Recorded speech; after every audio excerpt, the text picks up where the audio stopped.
Hello friends, यह dictation monthly magazine का है। स्पीड 80 वर्ड पर मिनट रहेगी। टोटल 800 वर्ड हैं। तो चलिए स्टार्ट करते हैं। स्टार्ट।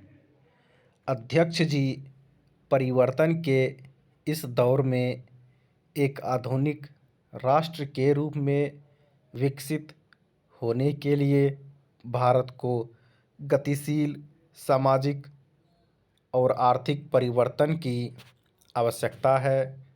आर्थिक उत्थान का सबसे महत्वपूर्ण माध्यम आज प्रौद्योगिकी को माना जा रहा है। यह सत्य भी है, इसमें दो राय नहीं है। किंतु अंतर्राष्ट्रीय स्तर पर तेजी से बदलती हुई सामाजिक, आर्थिक और औद्योगिक परिवर्तनों की प्रगति की दौर में टिके रहने और अपनी अस्मिता को बनाए रखने के लिए हमें प्रौद्योगिकी पर निर्भरता का त्याग कर स्वदेशी संसाधनों के इष्टतम उपयोग पर बल देना जरूरी है। स्वदेशी संसाधनों के समुचित उपयोग हेतु स्वदेशी भाषा माध्यम में तकनीकी ज्ञान का प्रशिक्षण अत्यधिक आवश्यक है। अपनी राजभाषा में उच्चानुशीलन, गहन चिंतन और सतत अभ्यास की परम आवश्यकता है। समाज में वैज्ञानिक तेवर लाना जरूरी है, तभी हम प्रौद्योगिकी की उपलब्धियों को जन जन तक पहुंचाने में समर्थ हो पाएंगे और सही मायने में सामाजिक और आर्थिक विकास कर सकेंगे। इसके लिए हमारी शिक्षा प्रणाली और भाषा माध्यम में आमूलचूल परिवर्तन की निरपेक्ष आवश्यकता है, क्योंकि प्रगतिमूलक आत्मनिर्भरता के लिए ज्ञान विज्ञान का प्रशिक्षण लोक भाषा के माध्यम से प्रदान किया जाना अनिवार्य है, जिससे लोकोपयुक्त प्रौद्योगिकी के विकास पर बल दिया जा सके। इस समस्या का समाधान हमें अपने ही समाज से ढूंढना है। पाश्चात्य देशों से हम केवल उधार ले सकते हैं, वह भी गैर सामयिक प्रौद्योगिकी, समसामयिक नहीं। विश्व के विकसित देशों की तरह आज भारत में भी साहित्य, समाज विज्ञान, विज्ञान और प्रौद्योगिकी के क्षेत्र में उच्चानुशीलन, शिक्षण एवं शोधादि की उत्कृष्ट व्यवस्था है।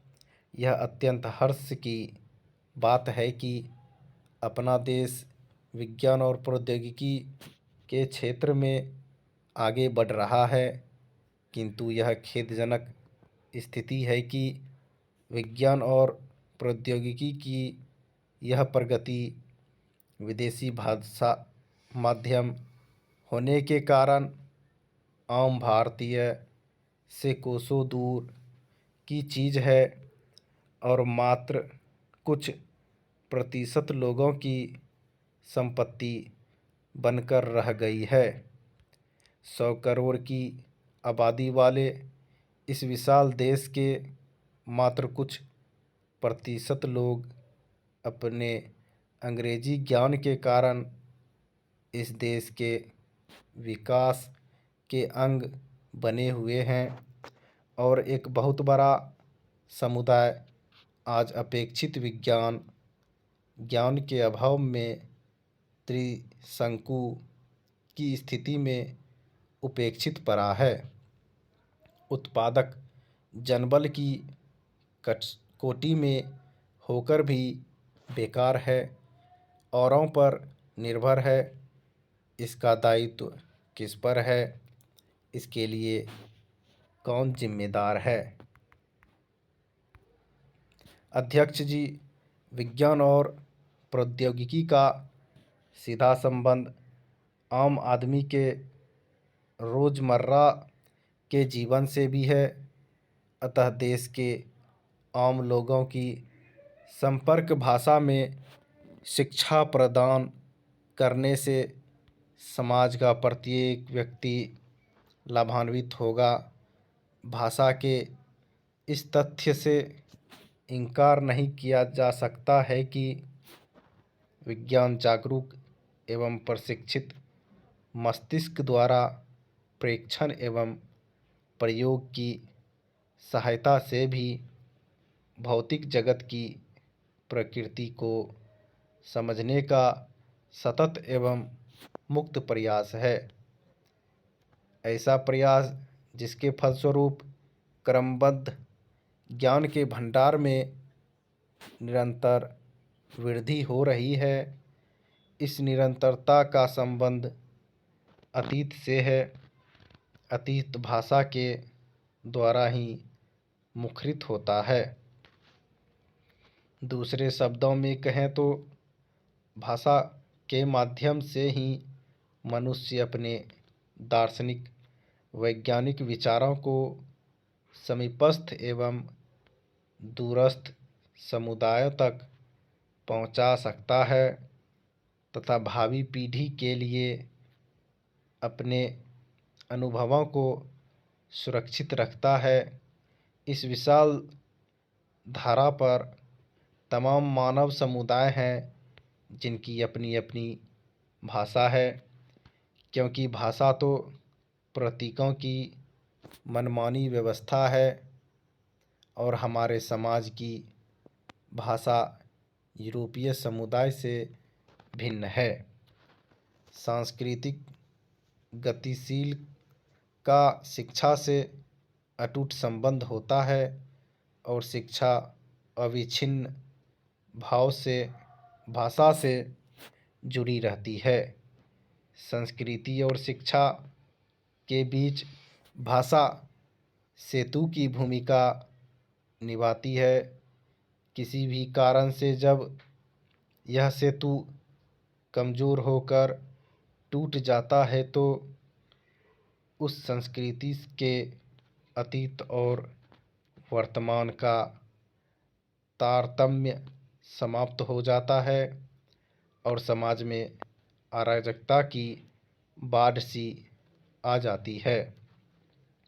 संस्कृति और शिक्षा के संबंध में बिखर जाते हैं, जिससे न केवल सांस्कृतिक जीवन मूल्यों की पहचान खो जाती है, अपितु समाज मानसिक दासता के अधीन उन्मुक्त विकास की प्रक्रिया से कटकर पिछलग्गू का सा जीवन जीने पर विवश हो जाता है। यहाँ कुछ राजनैतिक कारणों से शिक्षा का माध्यम खिचड़ी बनकर रह गया है। अधिकांश छात्र स्थानीय भाषाओं में शिक्षा पा रहे हैं। उच्च शिक्षा की व्यवस्था मात्र अंग्रेजी भाषा माध्यम से ही सुलभ है।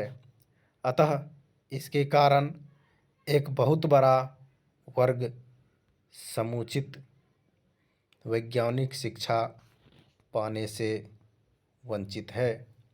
इस तथ्य की पुष्टि भारतीय प्रौद्योगिकी संस्थानों की संयुक्त प्रवेश परीक्षा के परिणामों को देखने से हो जाएगी। स्वतंत्र भारत को विज्ञान और प्रौद्योगिकी के क्षेत्र में आत्मनिर्भर बनाने की आवश्यकता है। Stop. Please like share and subscribe करें। Thank you.